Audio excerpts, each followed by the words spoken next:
Hello and welcome back to Cyberpunk 2077 Part 6. If you missed the first 5 parts, I will link them above in the top right corner. In the last episode, Takemura hatched a plan to use an upcoming parade to speak to Hanako Arasaka. The Voodoo Boys led V to Alt Cunningham, and V went undefeated in the Night City boxing arena. Well, now it's time to make Takemura's plan a reality. First, Takemura tells V that they need to break into a compound called Arasaka Industrial Park. But before that, V needs to hack into the camera systems of Japantown where the parade is happening. Before breaking into the security room though, V gets a call from Panam Palmer. Panam asks for help as soon as possible and V agrees. V hacks into the computers and gets a celebratory dinner with Takemura, who discusses the plan with V. Step 1. Hack into the float that Hanako is on.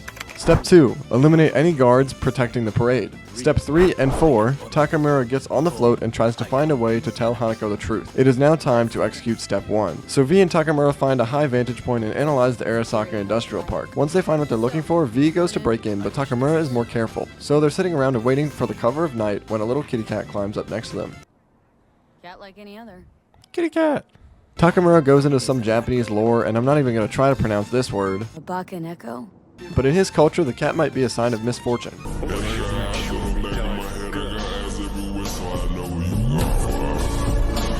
Holy fucking aura, why did bro do that shit? Anyways, the cat runs off and it's time to break into the facility. V jumps the wall with her newly acquired double jump legs and silently attempts to break into the computer room. Well, the silence lasted a while, but not long enough. The ops were onto me, but I managed to hack the computer and get out of there before facing imminent doom. Now all V can do is wait until the parade starts to execute the plan. So, to kill time, V meets with Panam to see what she needs help with. Panam explains that Saul Goodman was kidnapped by a group of nomads called the Wraiths. The rest of the Aldecaldo gang doesn't want to save Saul because they think it's too risky and it's not what he would have wanted them to do. Mitch gives V some adrenaline in case Saul might need it, and Panam and V drive into the compound where they're holding Saul. V manages to sneak in undetected and dispatches the thug watching the security cameras. V finds Saul locked up in the cellar and begins to make her way downstairs.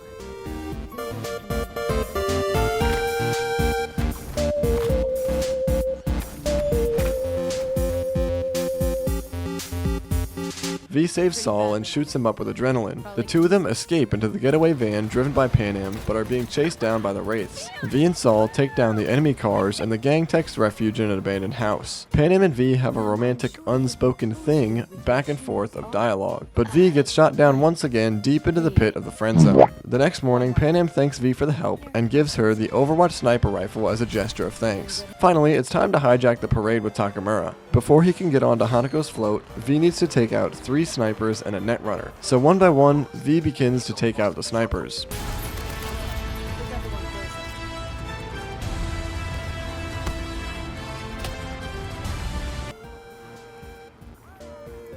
Huh? What is bro looking at?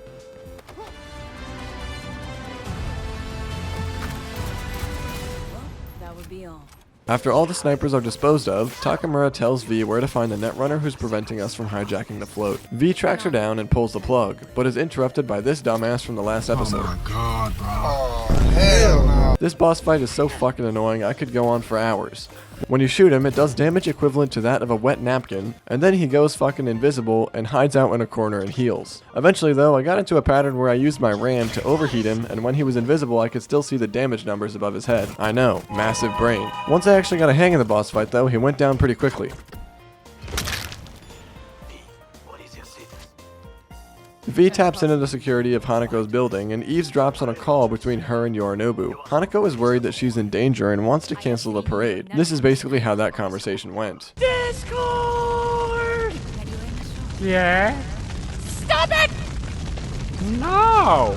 Shortly after that whole debate, Takemura tries to tell Hanako the truth, but she tries to run. So naturally, Takemura drugs her out and kidnaps one of the most popular and well-known people in Night City. There's a lot of kidnapping happening in this game, isn't there? So V runs away and rendezvous with Takemura in an apartment not too far away. Takemura tells V to knock exactly 4 times so he knows it's her. I usually wouldn't include a detail this small into the video, but when I ran up to the door, I was not paying attention and just instantly clicked F to knock.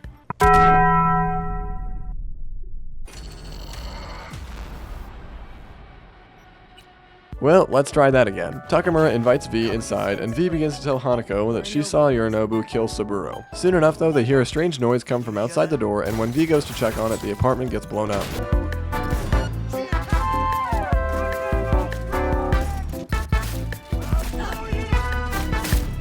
V narrowly escapes with her life, and the biochip eats away at her brain as she collapses on the door in the streets. Come on, gotta get the fuck out of the city. She wakes up with Johnny complaining about the horrible condition of the hotel room they're in, unaware of how she's got there.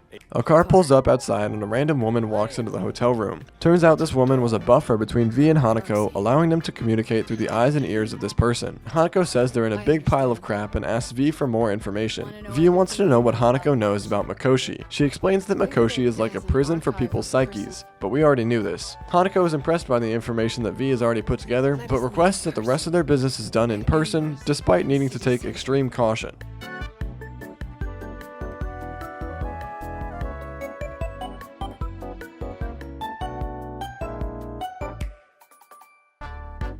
I thought this would be a funny song for a montage, so let me cook.